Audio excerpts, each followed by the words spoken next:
Good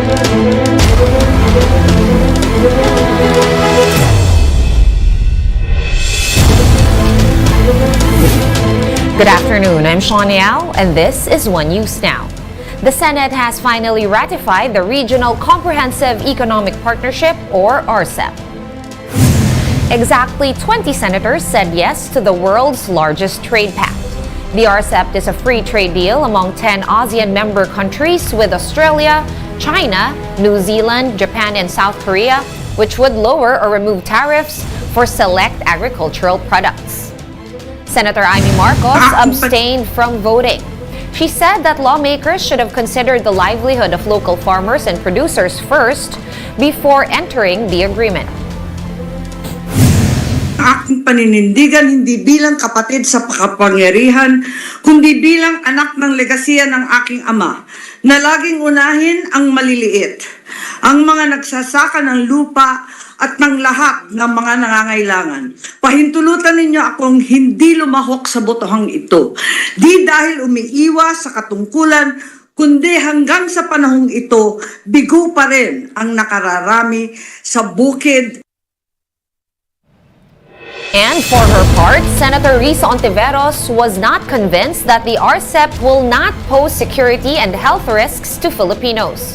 Ontiveros was the lone senator who voted against the deal's ratification. The calculations for me are simple, Mr. President. Dapa na po ang ating agrikultura. Hindi pa tayo nakakaahon sa pandemya. This is not the time for RCEP. And Senator Robin Hood Padilla was not able to vote during the RCEP ratification proceedings.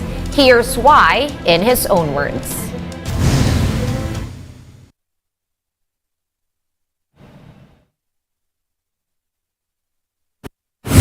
Nung nagsalita si Amy Marcos, Senator Amy Marcos, ako'y natunganga, nag-abstain siya eh. Nasyak ako. Ang sinabi niya, hindi niya kaya na magbubukid na naman ang tatamaan. Sa totoo, natunganga ako. Ang pagbilang kasi doon, pangalan alphabetical Alphabetical, Marcos Padilla. Tinawag ngayon yung pangalan ko, Padilla. Kung hindi pa ako sinabihan ni Senator Lito Lapid, nasa tapat ko, uy, ikaw na.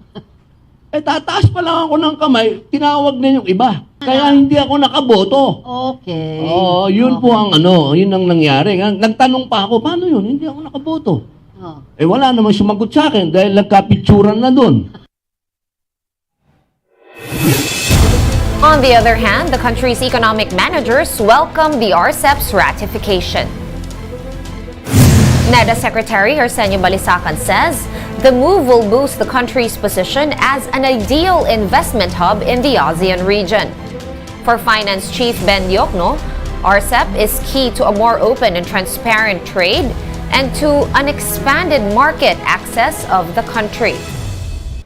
RCEP consolidates existing ASEAN free trade agreements among members and covers trade in goods and services, among others. In other news, a suspect in the ambush of Lanao del Sur Governor Mamintal Adiong Jr. was killed during hot pursuit. Police teams in the province spotted a certain Otin who allegedly engaged cops in a gunfight. Otin and his father, known only as Fighter, are supposedly 2 of the 5 suspects in the murder attempt on the Lanao del Sur governor. Adiong survived the ambush, but 4 of his companions were killed. And survivors recounted their horrific experience from last week's ambush in Lanao del Sur. Authorities are looking into a drug angle as the motive for the attack. The details in this exclusive report by Mon Gualvez. Bigla akong nagigising na sumisigaw daw ako, sabi ng asawa ko. Naisip ko yung pagtama ng bala na pag-cover ko kay Gub. Nightmares continue to haunt Nasser Ganda Sr. days after the ambush against his relative Lanao del Sur Governor Mamintal Alonto Adiong Jr. He was seated right beside the governor inside the SUV when bullets rained down on them. Their vehicle alone sustained 18 gunshots. Parang may sinusugo yung pinipirito na mais na yung apoy na umano sa karsada sa dami ng na tumatama sa amin. Ansari Sumandar also couldn't believe he would live to tell the tale. 7 vehicles were with the convoy. He was in the 6th. Yung putok, grabe na. Then, ang naano ko lang, yung para may tinatapong kami na bato. Yun pala, pinapaputukan kami, ang tinatamaan yung kalsada, tapos umaano sa amin yung ano. Yun, sabi ko, atras tayo. Ansari said they took a U-turn to ask for help from the MILF checkpoints, but they were told to ask for help somewhere else. Sinagot sa akin ng isa, sabi niya, Sir, walang order sa amin, hindi kami pwede, doon kayo pumunta sa kabilang campus, hindi po kami pwede gumalaw dahil out na yan sa namin. Yun ang sagot nila sa akin, out na yan sa perimeter namin. The Barm government explained that the MILF camp did not hear the ambush, but they're ready to take action if there are indeed lapses on the side of the MILF. Meron namang disciplinary measures talaga na ini-impose yung MILF doon sa mga puwersa nila. Kung sakali man, defined naman kung saan naka-station yung mga tao natin. So wala rin tayong naririnig pa na report na merong involvement yung mga tao ng MILF. Authorities are still gathering information to pinpoint the location of the perpetrators and to determine the motive behind the attack. Since November of last year, around 40 anti-illegal drug operations have been conducted by Lanao del Sur PNP based on orders by Governor Adyong. This is one of the angles in the ambush currently being studied by the authorities. It was reported that prior to the ambush, the police cracked down on 25,000 fully grown marijuana plants worth 5 million pesos in Maging. Some of the governor's relatives also believe that the ambush may have something to do with his campaign against illegal drugs in the province. For News 5, Mon Gualvez, We Are One News. We're pausing for a quick break, but One News Now will be back with more stories after that. Stay with us.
You're still watching One News Now. I'm Sean Yao.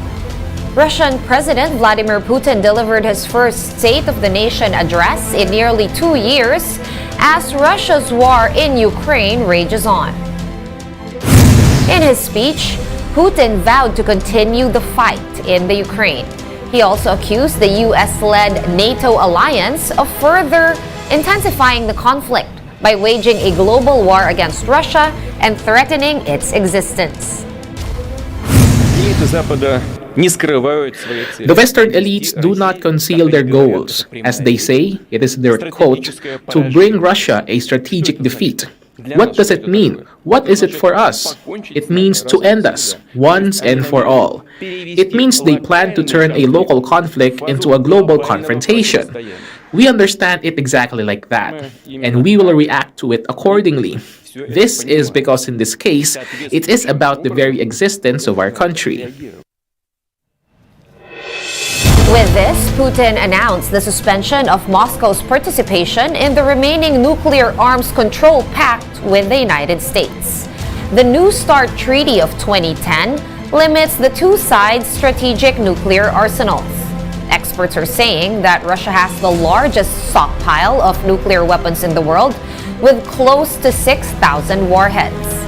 Russia's foreign ministry noted that Moscow would respect the treaty's caps on nuclear weapons and that they will continue to exchange information about test launches of ballistic missiles. United Nations Secretary General Antonio Guterres responded by calling for Russia and the United States to return to dialogue immediately. They can't be stupid people. They want to deliver us a strategic defeat while sneaking into our strategic nuclear objects. Before resuming the discussion about this treaty, we must first understand what do such countries of North Atlantic Alliance, as France and Great Britain, aspire to, and how we will take these strategic nuclear arsenals into account. In the current situation, Russia's Ministry of Defense and Rosatom must ensure that Russia is ready to test its nuclear weapons. Of course, we will not do it first, but if the US conducts its tests, we will do it as well. Nobody should have dangerous illusions that the global strategic parity can be broken. And back here in the Philippines, let's take a quick look at the day's other top stories.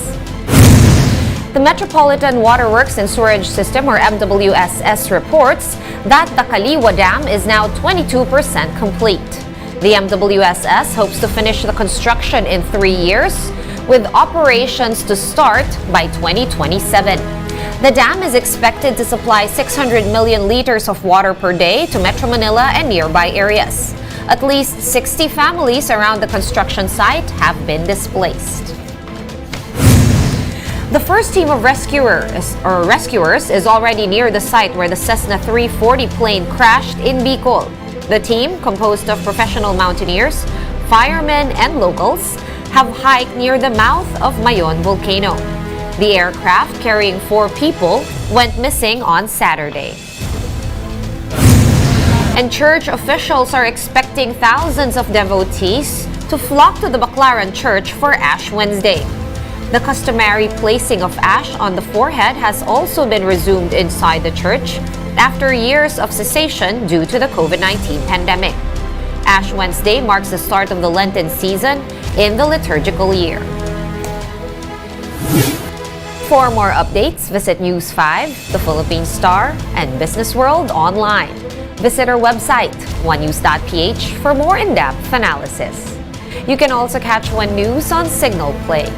Register for a free account at www.signalplay.com and stream One News Live anytime, anywhere.